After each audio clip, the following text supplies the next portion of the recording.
किसी जमाने में मुर्गी का गोश्त खाना एक अयाशी कहलाता था। मेरे जैसे गरीबों के बारे में कहा जाता था कि वो मुर्गी तभी खाते हैं या तो जब खुद बीमार हो या फिर मुर्गी बीमार हो। लेकिन दोस्तों आज ऐसा नहीं है। आज दुनिया भर में मुर्गी प्रोटीन हासिल करने का सबसे बड़ा और सबसे सस्ता जरिया बन चुका है। तो क्या कभी आपके जहन में ये सवाल आया है कि आखिर दुनिया भर में इतनी बड़ी तादाद में मुर्गियां और अंडे कहां से आते हैं? तो व्यूअर्स, इसी जवाब की तलाश में वॉइस डेली की आज की वीडियो बड़ी स्पेशल होने वाली है, क्योंकि इस वीडियो में हम आपको दिखाएंगे कि अंडे से मुर्गी निकलने से लेकर उसे पालने और आखिरी वक्त यानी गोश्त की सप्लाई तक किस तरह नए जमाने की एडवांस टेक्नोलॉजी से काम लिया जाता है। लेकिन आगे बढ़ने से पहले रेड बटन पर क्लिक करके और बेल आइकॉन को प्रेस करके वॉइस डेली के सब्सक्राइबर्स बनना मत भूलिए, ताकि ऐसी इन्फॉर्मेटिव वीडियोस आपको फ्यूचर में भी मिलती रहें। दोस्तों एक बात तो यकीनी तौर पर आप मानेंगे कि अगर पुराने रिवायती तरीके से मुर्गियां पाली जाएं तो वो अंडे और बच्चे तो देती हैं, लेकिन इस काम के लिए बहुत सी जगह और बहुत सा वक्त लगता है। और फिर ऐसे देसी तरीकों से मुर्गियां पालने में सारे अंडों से मुर्गी के बच्चे भी पैदा नहीं हो पाते,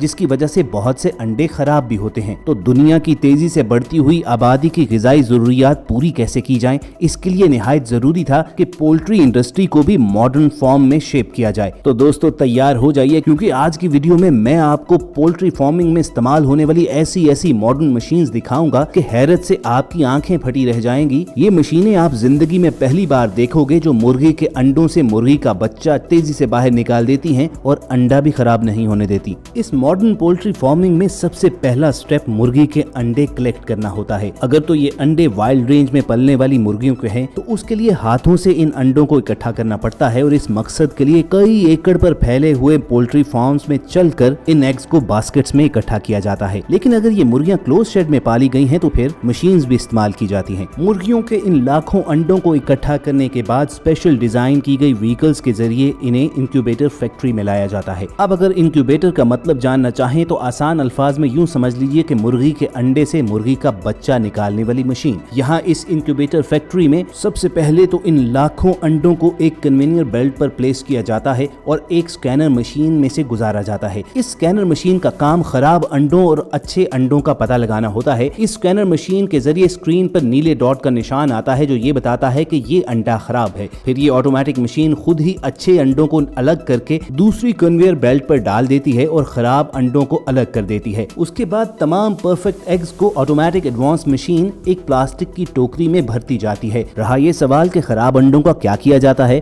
तो वही जो आप अपने घर में करते हैं, यानी उनको जाया कर दिया जाता है। ये ऑटोमेटिक एग पैकिंग मशीन इतनी परफेक्शन के साथ टोकरी में अंडे भरती है कि एक भी अंडा टूटना तो रहा, एक तरफ अंडे के ऊपर क्रैक भी नहीं पड़ता। प्लास्टिक की जिस बास्केट में अंडों को प्लेस किया जाता है वो चारों तरफ से खुली होती हैं ताकि वहां से हवा गुजर सके। फिर इन सब प्लास्टिक की ट्रेस को एक दूसरे के ऊपर रख दिया जाता है। 10-10 ट्रेस का एक रैक बनाया जाता है और इन 10 ट्रेस के हर रैक के लिए इंक्यूबेटर चैम्बर में एक सेक्शन डेडिकेटेड होता है। यहाँ इंक्यूबेटर चैम्बर के मसनूई माहौल में इन अंडों ने 21 दिन तक पड़े रहना होता है। इस चैम्बर में 37 डिग्री सेल्सियस टेम्परेचर को बरकरार रखा जाता है। ये अप्रोक्सीमेटली वही टेम्परेचर होता है जो अंडों को मुर्गी के परों के नीचे मिलता है। ठीक 21 दिन के बाद हर अंडे से मुर्गी का बच्चा अंडे का खोल तोड़कर खुद ही बाहर निकल आता है। फिर इन तमाम ट्रेस को एक एक करके कन्वेयर बेल्ट पर रखकर आगे भेज दिया जाता है। पोल्ट्री फार्मिंग का अगला कदम इन ट्रेज में से मुर्गी के बच्चों को उठाना होता है। फिर इन तमाम मुर्गियों के बच्चों को अलग भेज दिया जाता है, जहां पर इनमें से मेल और फीमेल चूजों की पहचान की जाती है। नर और मादा चूजों की छांटी के बाद अगला कदम सब मुर्गी के बच्चों को हिफाजती वैक्सीनेशन लगाना होता है, और ये प्रोसेस आपको अपनी स्क्रीन पर नजर भी आ रहा होगा। लेकिन दोस्तों मॉडर्न पोल्ट्री फार्मिंग में सब कुछ बेहतरीन नहीं है, बल्कि पोल्ट्री फार्म्स की एक और डार्क साइड भी है, वो ये कि यहाँ पर पहले दिन के चूजों को जो उनके स्टैंडर्ड्स पर पूरा नहीं उतरते उन्हें मार दिया जाता है। आप अपनी स्क्रीन पर देख सकते हैं कि एक वर्कर इस चूजे की गर्दन को उसकी बॉडी से अलग करके उसे वेस्ट कर रहा है। फिर इनकी नजर में जो चूजे परफेक्ट हेल्थ कंडीशन में होते हैं उन्हें इस एग हेचरी से निकाल कर दोबारा बॉक्सेस में भरकर पोल्ट्री फार्म्स में ट्रांसपोर्ट कर दिया जाता है। अब यहाँ पर आपको बता दें कि पोल्ट्री फार्म्स भी दो किस्म के होते हैं। अच्छे और म्यारी पोल्ट्री फार्म्स में इन मुर्गी के बच्चों को जरूरत की हर एक चीज वाफिर मैसर होती है। जिस जगह मुर्गी के बच्चे रहते हैं वहाँ फर्श पर लकड़ी का बरादा या भूसा फैला दिया जाता है, क्योंकि ये मुर्गी के बच्चों के पेशाब और हर तरह के गंद को अब्सॉर्ब कर लेता है। है। इससे ना तो चूजों में इन्फेक्शन या बीमारी फैलती है और ना ही यहाँ पर बदबू पैदा होती है। आम और रिवायती पोल्ट्री फार्म्स के बरक्स इन मॉडर्न पोल्ट्री फार्म्स में मुर्गी के बच्चों को खाना और पानी भी मॉडर्न नोजलिंग टेक्नोलॉजी के जरिए दिया जाता है। चूजे जब भूखे और प्यासे होते हैं तो वो इन नोजल्स पर आकर अपनी चोंच मारते हैं, तो वहाँ से उनके लिए दाना और पानी गिरते हैं। इस तरह खुराक और पानी जाया भी नहीं होता और यहाँ पर गंद भी नहीं फैलता। इन मॉडर्न पोल्ट्री फार्म्स में मुर्गी के बच्चों को बड़ा करने के लिए ऑर्गेनिक फीड दी जाती है। यहाँ पर चूजों के लिए 24 घंटे हवा और रोशनी का इंतजाम रहता है। तकरीबन 2 महीने के अंदर जब ये बच्चे बड़े हो जाते हैं तो इनकी दोबारा से छांटी की जाती है। इनमें से जो मुर्गियां होती हैं उनसे अंडों का कारोबार किया जाता है। एक नॉर्मल और हेल्दी मुर्गी साल में तकरीबन 250 से 300 अंडे दे सकती है। इन मुर्गियों को एग प्रोडक्शन यूनिट में भेज दिया जाता है। वहाँ पर इनकी खुराक का बंदोबस्त भी होता है और जब ये मुर्गियां अंडा देती हैं तो ये ढलवान के जरिए एक कन्वेयर बेल्ट पर इकट्ठे होते हैं और फिर उसके बाद पैकिंग के लिए आगे भेज दिए जाते हैं। यहाँ पर दोबारा एक ऑटोमेटिक मशीन इन अंडों को इकट्ठा करती है और परफेक्टली अंडों की ट्रे में प्लेस करती रहती है। जब इनकी पैकिंग मुकम्मल हो जाती है तो इन अंडों को मार्केट में भेज दिया जाता है। इस तरीके से फैक्ट्रीज में बड़ी तादाद में अंडे प्रोड्यूस किए जाते हैं और मार्केट में सप्लाई होते हैं।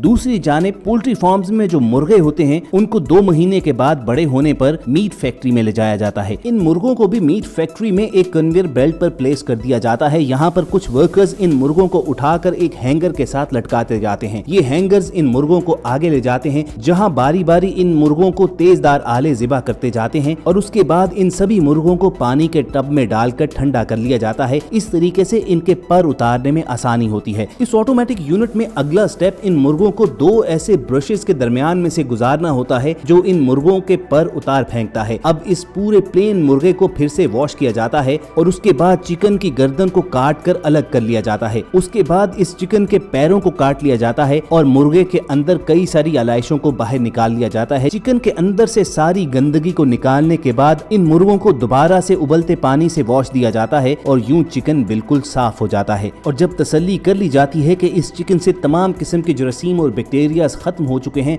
तो उसके बाद इन मुर्गों को दोबारा से हैंगर पर लटका कर आगे पैकिंग के लिए रवाना किया जाता है। पैकिंग के भी 2 तरीकेकार हैं। पहले तरीके में तो इस चिकन को सालम यानी पूरे का पूरा पैक कर दिया जाता है, जबकि दूसरे तरीकाकार में इसे एक स्टैंड पर फिक्स किया जाता है और फिर बहुत से वर्कर्स बड़े फास्ट तरीके से इस पूरे चिकन को काट कर कई सारे पीसेस में तकसीम कर देते हैं। वर्कर्स के अलावा चिकन को पीसेस में काटने के लिए तेज धार वाली मशीनें भी होती हैं। उसके बाद लास्ट स्टेप में इस चिकन को भी पैक कर दिया जाता है और अब ये चिकन मार्केट में सप्लाई के लिए बिल्कुल तैयार है। तो दोस्तों इस तरह दुनिया भर में चिकन और अंडों के जरिए ग़िज़ाई ज़रूरियात पूरी की जाती हैं। वॉइस डेली की इस वीडियो में हमने मॉडर्न पोल्ट्री फार्मिंग के फर्स्ट से लास्ट स्टेप तक आपको डिटेल से बताया। अगर आपको हमारी मेहनत पसंद आई हो तो इस वीडियो को लाइक करके फेसबुक और व्हाट्सएप के जरिए दूसरे लोगों के साथ शेयर भी कीजिए और ऐसी ही इन्फॉर्मेटिव वीडियोस फ्यूचर में हासिल करने के लिए आप रेड बटन पर क्लिक करके और बेल आइकॉन को प्रेस करके वॉइस डेली के सब्सक्राइबर्स भी बनिए। बहुत जल्द दोबारा मुलाकात होगी। सुनते रहिए वॉइस डेली।